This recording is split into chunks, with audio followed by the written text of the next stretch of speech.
Assalamualaikum warahmatullahi wabarakatuh.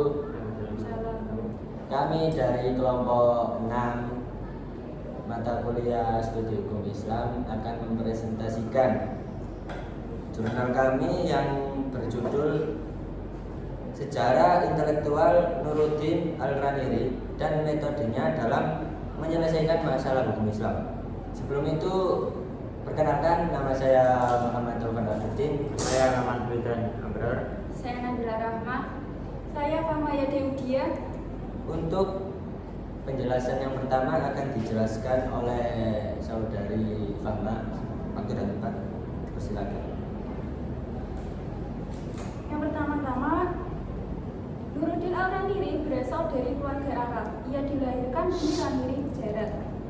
Sejak abad ke-16, keluarga Al-Raniri telah menjalin hubungan dekat dengan Pahang dan Aceh di Semenanjung Malaya karena ibunya adalah seorang Melayu. Antara tahun 1580 sampai 1583, paman dari pihak ayah Al-Raniri, Muhammad Al-Hamid, tiba di Aceh untuk mengajar logika, retorika, etika, fikih, ilmu pengetahuan tentang sumber-sumber agama dan intelektual lainnya. Biografi Nuruddin Al-Raniri. Nuruddin Al-Raniri memiliki nama lengkap yakni Nur ad-Din Muhammad Ibnu Ali Hasanji Ibnu Muhammad Hamid Al-Raniri Al-Quraisy Asy-Syafi'i. Ia dipanggil Ranir karena dilahirkan di daerah Ranir, kota pelabuhan tua di pantai Gujarat, India. Nuruddin Al-Raniri meninggal dunia pada tanggal 22 Dzulhijjah 1096 Hijriah atau 21 September 1685 Masehi di India. Pendidikan Nuruddin Al-Raniri. Dalam bidang pendidikan, Al-Raniri mengikuti langkah keluarganya. Al-Raniri sendiri adalah seorang sarjana India. Mula-mula ia belajar ilmu agama di kota Ranir, kota kelahirannya. Lalu ia melanjutkan pendidikannya ke wilayah Hadramaut, kemudian ia pergi ke Mekah pada tahun 1030 Hijriah atau 1582 Masehi untuk melaksanakan ibadah haji dan ziarah ke Madinah. Setelah itu ia kembali pulang ke India. Al-Raniri mengikuti jejak langkah pamannya dan banyak ulama Hadrami lainnya. Hubungan sosial Nuruddin Al-Raniri. Yang pertama, hubungan sosial Nuruddin Al-Raniri dengan masyarakat. Pada paruh pertama abad ke-16, kota Ranir menjadi pelabuhan penting dan sibuk yang menarik bangsa Arab, Persia, Turki, Melayu berdagang dan menetap di sana. Dari pelabuhan inilah para pedagang berlayar dan membawa dagangannya ke pelabuhan-pelabuhan yang ada di Semenanjung, Melayu, dan Sumatera. Yang kedua, hubungan Al-Raniri dengan Kesultanan. Nuruddin Al-Raniri pun pernah menginjakan kakinya di Aceh sebelum tahun 1637 pada masa Sultan Iskandar Muda. Tapi ia tidak bisa berkarya karena Sultan Iskandar Muda sangat fanatik dengan ajaran wujudiannya yang dianutnya. Hanya karena tidak ada penerimaan dan sambutan yang layak dari pihak istana Sultan Iskandar Muda, maka ia melanjutkan perjalanannya ke Semenanjung Melayu dan ada kemungkinan ia memilih Pahang sebagai tempat menetap. Kemudian perjalanan intelektual Daud Al-Raniri. Keadaan intelektual pada masa Iskandar Muda ketika Al-Raniri pertama kali tiba di Aceh dalam keadaan wujudiyah, karena Al-Sumatrani merupakan orang kedua setelah Sultan yang memegang jabatan mufti dan penasihat Sultan. Oleh karena itu ajaran wujudiyah yang dianut Al-Sumatrani merupakan ajaran resmi yang disetujui oleh Sultan. Dapat dipahami bahwa ajaran yang dibawa oleh Al-Raniri tidak sejalan dengan kecenderungan pada saat itu, sehingga Al-Raniri memutuskan untuk melanjutkan perjalanannya ke Semenanjung Malaya dan kemungkinan besar ia memilih untuk menetap di Pahang. Kemudian metode Daud Al-Raniri dalam menyelesaikan masalah hukum Islam. Yang pertama adalah metode taklid kepada mazhab Syafi'i, klasifikasi dan kodifikasi hukum serta pendekatan tasawuf dan syariat. Yang kedua, ijtihad dalam kasus tertentu. Yang ketiga, perbandingan mazhab. Dan yang terakhir adalah dakwah dan pendidikan. Pendidikan sufistik Syekh Nuruddin Al-Raniri yang akan dijelaskan oleh saudari Nabila. Sufistik atau tasawuf adalah kecabangan ilmu dalam Islam yang menekankan kepada aspek atau spiritualitas.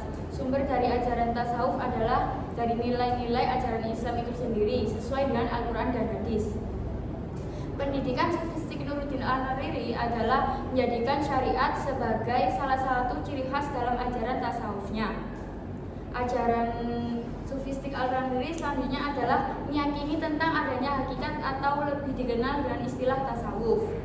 Selain itu, sofistik Al-Hariri juga mengakui eksistensi insan kamil. Dia lihat dari maknanya, katanya insan berarti manusia dan kamil artinya sempurna, sehingga insan kamil bermakna manusia yang sempurna. Selanjutnya yaitu ajaran tasawuf Nuruddin Al-Hariri. Yang pertama yaitu tentang Tuhan. Dalam masalah ketuhanan pada umumnya bersifat kompromis.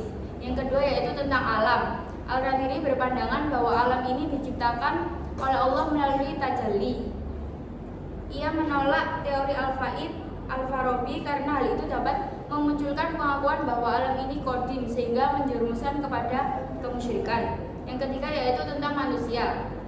Menurut Al-Hariri merupakan makhluk Allah yang paling sempurna di dunia, sebab manusia merupakan khalifah Allah di bumi yang dijadikan dengan citranya juga karena ia tempat kenyataan asma dan sifat Allah paling lengkap dan menyeluruh.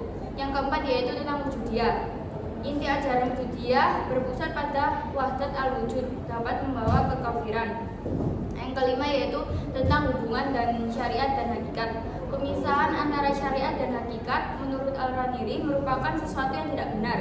Untuk menguatkan argumentasinya, ia mengajukan beberapa pendapat pemuka sufi, diantaranya adalah Syekh Abdullah Al-Aidarusi yang menyatakan bahwa tidak ada jalan menuju Allah kecuali melalui syariat yang merupakan pokok dan cabang Islam. Perbedaan tasawuf antara Nuruddin Al-Hariri dengan Hamzah Fansuri. Nuruddin Al-Hariri adalah mufti kerajaan Aceh di masa Sultan Iskandar Sani yang paling keras menentang paham wujudiyah Hamzah Fansuri. Kontribusi dan pengaruh pemikiran Nuruddin Al-Hariri. Setelah menetap di kerajaan Aceh Darussalam, diangkat sebagai Qadhi Malikul Adil dan berperan dalam menegakkan hukum Islam mazhab Syafi'i. Ia melakukan pembersihan ajaran wujudiyah yang menyebar di Aceh, serta melarang pengajaran dan penyebaran kitab-kitabnya. Kontribusi Nuruddin Al-Hariri yang pertama yaitu mengajarkan pendidikan sofistik. Yang kedua, menetapkan hukum syariat di Aceh. Yang ketiga, mengembangkan bahasa Melayu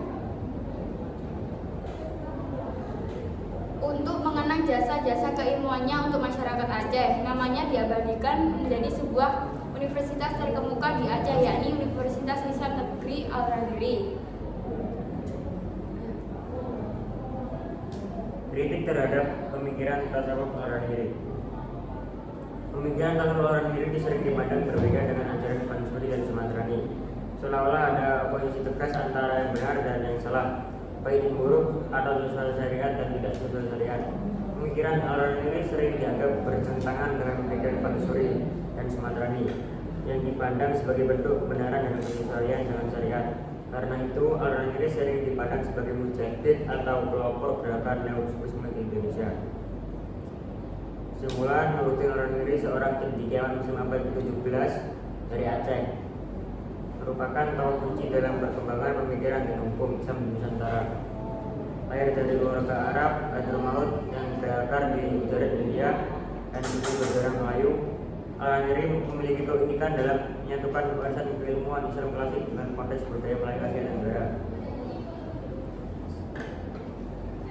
Sekian presentasi dari kelompok kami. Kurang lebihnya mohon maaf. Mungkin ada kesalahan ataupun kekurangan dalam presentasi kami dan juga channel kami. Mohon maaf yang sebesar-besarnya. Akhirul kalam. Wassalamualaikum warahmatullahi wabarakatuh.